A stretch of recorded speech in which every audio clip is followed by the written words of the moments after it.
Bagi mekanisme pernafasan, terdapat dua otot yang perlu kita ketahui, iaitu otot interkostal dan juga otot diafragma.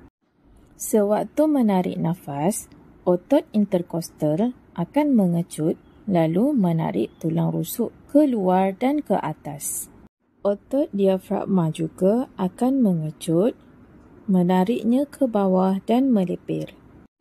Tindakan pengecutan otot interkostal dan otot diafragma menyebabkan rongga toraks membesar dan tekanan udara pun berkurang.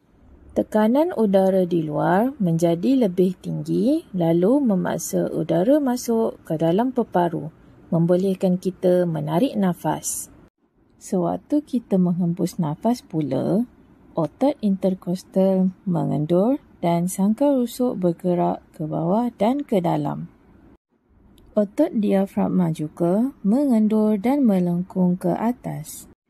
Pengenduran otot interkostal dan otot diafragma menyebabkan rongga toraks mengecil dan tekanan udara bertambah di dalam peparu. Tekanan udara yang tinggi dalam peparu memaksa udara keluar lalu membolehkan kita menghembus nafas.